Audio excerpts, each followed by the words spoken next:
Greetings, comrades!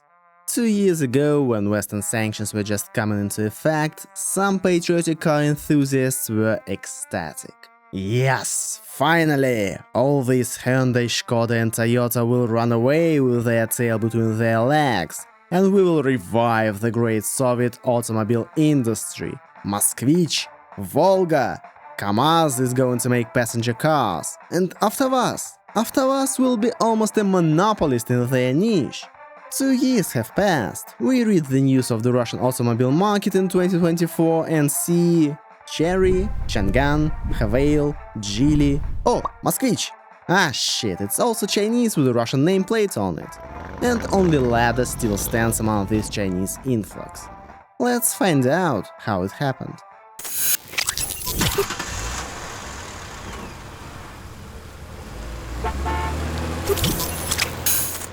At first glance, the answer to this question sounds very simple. All Western manufacturers have stopped supplying cars to Russia, but China has not.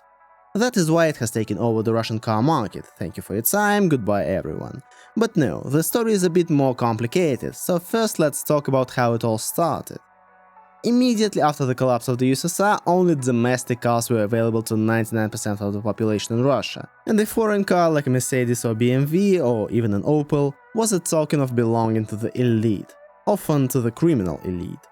But gradually the population became increasingly financially solvent, new brands began to appear on the market, and by the mid-noughties, even the average city dweller had a huge choice. If you want right-hand drive cars from Japan, if you want used premium German cars, powerful American ones, unique French, and so on.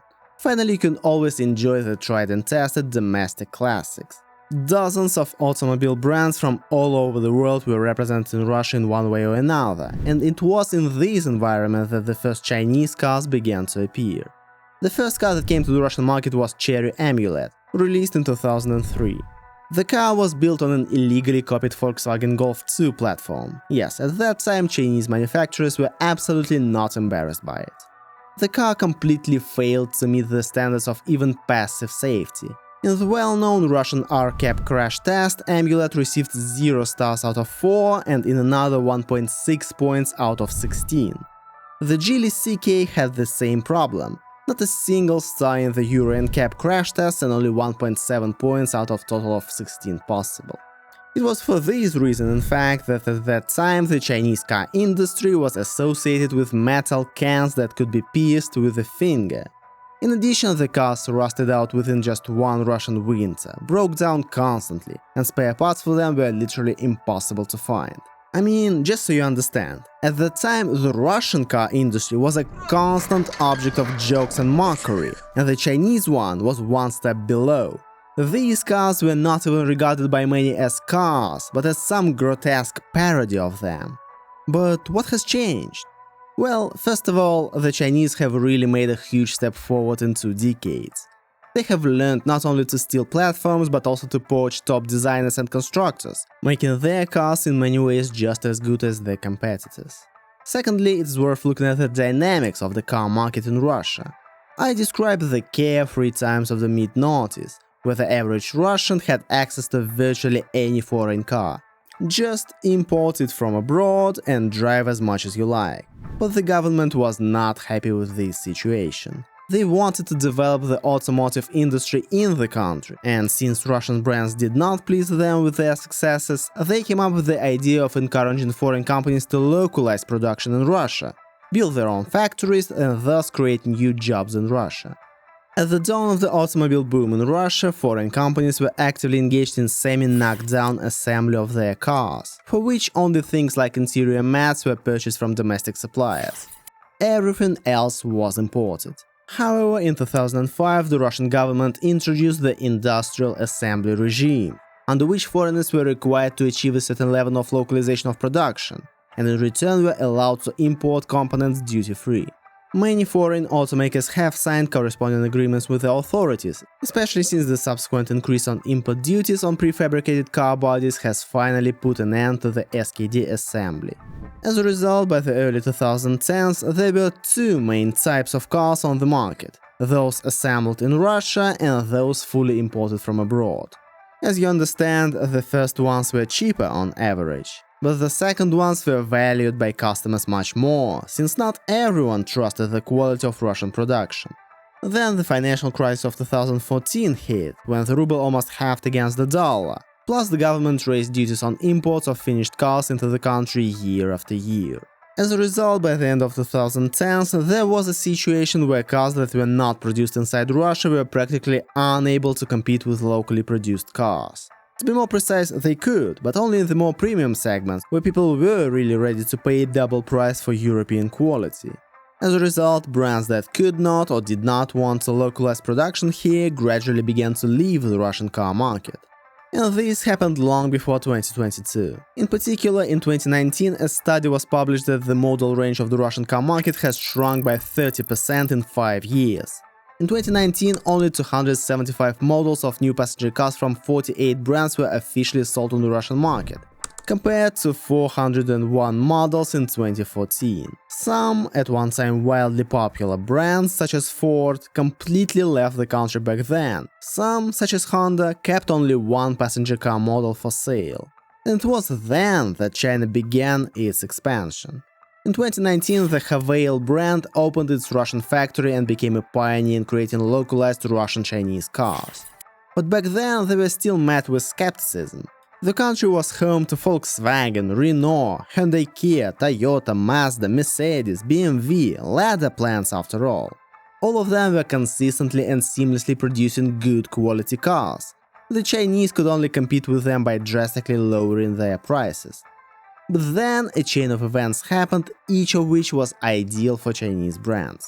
The year 2020 was a coronavirus pandemic. New car sales plummeted by 3/4, and in March-April 2020 people rushed to buy up all of the cars that were available in showrooms, fearing that they would disappear altogether. These people were laughed at back then, but who's laughing now? Immediately after the COVID quarantine, logistical supply disruptions all over the world. Right after, in 2021, comes the semiconductor crisis, which hits the automakers as well. As a result, car dealerships in 2021 simply did not sell cars at the price indicated in the price tag. If you want to buy our car, be kind enough to get additional services for $3,000 to $5,000. Mats, tires, interior freshener. So what if they cost $500 in total, not $5,000? If you don't buy them and pay extra, the next person in line will buy it, and you will be left without a car for another 6 months or so. This pattern was witnessed in 2021 in car dealerships of all foreign and even Russian brands. All of them, except for Chinese ones. They were happy to supply and sell cars at a price lower than all competitors, because they were the least affected by the global chip shortage. In the second half of 2021, AvtoVAZ reduced sales by 31% compared to 2020, Kia also 31%. Hyundai by 17%, Renault by 15%, Toyota by 7%, and only Chinese brands drastically increased their sales. The same Haval showed a threefold increase in sales and entered the top 10 brands on the Russian market for the first time. Sales of Chery cars increased 1.7 times, Geely plus 40%. That is, by the beginning of 2022, people began to seriously speculate that China is gradually taking over the Russian car market, as it can offer cars of comparable quality, A. cheaper, B. quicker, and C. with better terms from dealerships. And then came a special military operation and unprecedented sanctions, which hit the automobile industry almost the hardest of all. Practically all Western brands, even owners of large plants, have either completely sold their business in Russia, or frozen it, or transferred it to local management with the possibility of buying it back. Even the seemingly all-Russian AvtoVAZ couldn't handle the new reality. They halted production and sent employees on unpaid leave several times in 2022. And 2 years later they still haven't solved the problem of importing some important components. For example, the Lada Vesta has been produced without an electronic stability system since 2022, because the components were subject to sanctions and it was not possible to replace them. Meanwhile, some budget versions of Lada cars were produced without airbags, anti-lock braking system, and another dozen of electronic additional functions for quite some time. The cars of foreign brands did not experience such problems, but dealers quickly raised prices for their stocks, which became much more difficult to replenish. As a result, those who were not affected by this new reality, the Chinese, won. They did not have problems with components like AvtoVAZ, and they did not have problems with the moral side of doing business in Russia and with potential sanctions like Western brands. And they made the most of it. 2023. In 10 months, Chinese brands have increased their sales in Russia fivefold, and by November their combined market share amounted to 56%. At the same time, Chinese automakers themselves intend to occupy 80% of the Russian market by the end of 2024. According to the estimates of the Association of Russian Automobile Dealers, 60 car brands from the Celestial Empire are imported in Russia today, which are sold by more than 2,000 car dealerships all over the country. Only 4 years ago there were 11 such brands. At the same time, Lada is still the most popular brand in the country. In 2023, 339,886 new Lada cars were sold, 3 times more than Havail or Cherry. And it cannot be said that China has completely conquered the Russian car market in all segments. For example, the situation with the premium segment is still complicated for Chinese brands. The truly top Chinese premium brands are hesitant to enter the Russian market, and wealthy Russians are in no hurry to switch to obscure Chinese vehicles. It's really easier for them to pay twice as much for a brand new Mercedes brought in through parallel imports than to drive a car with incomprehensible hieroglyphics in the back, even if they remotely disable half the features like BMW did. In addition, as I said, only Havail has localized production in Russia with a planned capacity of 150,000 cars per year. Geely partly supplies the Russian market with cars assembled in Belarus, where they are produced by the Chinese-Belarusian joint venture Belgi in Borisov. The capacity of the enterprise is 60,000 cars per year. Chinese brands sold just under 600,000 cars in Russia in 2023. Accordingly, 2/3 of this figure are fully imported cars, with corresponding duties and problems. Also, Russia has always had a fairly developed used car market. In 2023, almost 8.3 million passenger cars were sold in Russia, of which only 1.15 million were brand new. 1.50 million is 60% more than in 2023, but much less than, for example, 10 years ago. Back then, in 2013, the country's car dealers sold 2.78 million new cars. That is, Russians are not in a hurry to buy new cars on the revamped market. They are looking at tried and true and reliable used cars. After all, if Chinese cars used to lure customers with their price, in the absence of competitions, they can set prices as high as they wish. The average cost of a Chinese car as of February 2024 was 3.1 million rubles. The cheapest cars cost from 1.7 million rubles. I will not even talk about the fact that 3 years ago, for the same money, you could buy a medium-sized Japanese or Korean SUV from a reputable brand. The whole point is that even now you can still buy the same SUV but about 5 years old. This begs the question, which one will be more reliable? A 5-year-old Japanese car or a newer Chinese car? Who has a better chance of living another 10 years without problems?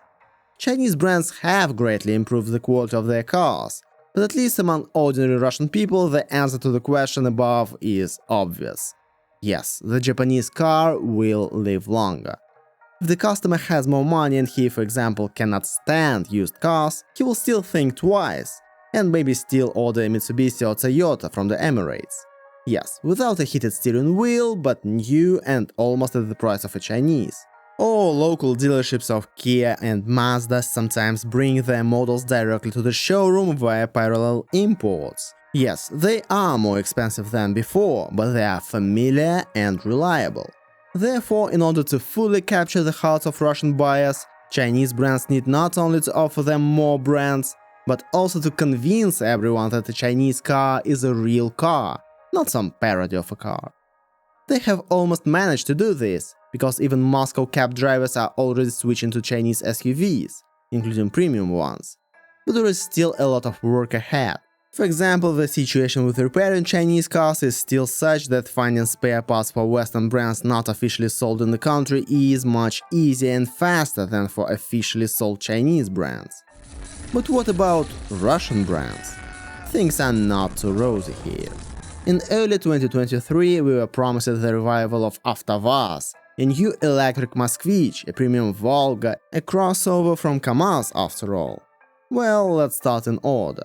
The most frustrating for me personally is AvtoVAZ. I've never been a fan of their cars, but I remember very vividly that by 2019, when choosing your first car, a B-class sedan, you had a choice of either the Kia Rio Hyundai Solaris, almost identical to each other, or the Skoda Rapid Volkswagen Polo, also pretty much identical, or the Lada Vesta. And in this direct comparison, Lada really could comfortably compete with foreign brands, offering not only a lower price, but also, for example, smoother steering performance. Yes, Lada is still at the top of sales in Russia, but mainly due to the mega-budget Lada Granta, from which they took out everything down to the stereo and airbags, as well as Lada Niva, which has not changed for 40 years now. Vesta is also sold, but all the configurations have fewer options and the price has increased. In 2024 they promised to release a new generation of the model, let's see what happens. The rest of the brands are even worse. KAMAZ SUV still exists only as a render.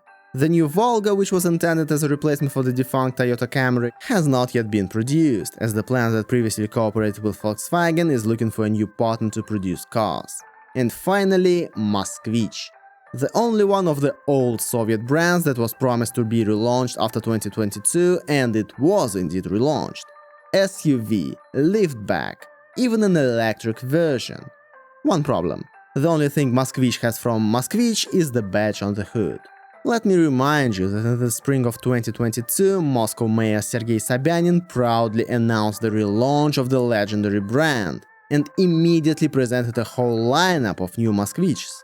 The only problem is that the images showed the models of the Chinese company JAC, as well as its sub-brand Ahoy, which were already very familiar to everyone. And yes, the Moskvich 3 cars that eventually went on sale turned out to be a copy of the Chinese crossover JAC GS4, Ahoy X4, in 2 modifications.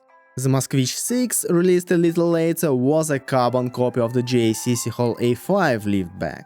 Yes, there is nothing wrong with it in general, it is better than not producing anything at all and mothballing the plant. But why was it necessary to announce that the legendary Moskvich is being revived? Besides, at the start of sales, the cars cost about 2.5 million rubles, and naturally nobody wanted to buy it for that price. But just a week ago, the Moskvich car factory announced a discount on its products. Now the Moskvich 3 costs 1.6 million rubles. And this is quite an adequate price for a basic compact crossover SUV. Maybe other Chinese brands will follow the Russian Chinese on such a reduction of frankly inflated prices, and then China will be able to fully seize all niches of the Russian car market. Who knows? Thanks for watching. No more videos are back for now, so you can expect at least one more video about modern Russia and one more video about the USSR. And then maybe icebergs again. And as always, a huge shout out to my biggest supporters: Елизавета Zakharova, Kirill Klimuk, Zeman Berze, Jimmy Albin, Eli, Petr Ilich and Bruce Etternick. See you guys next time.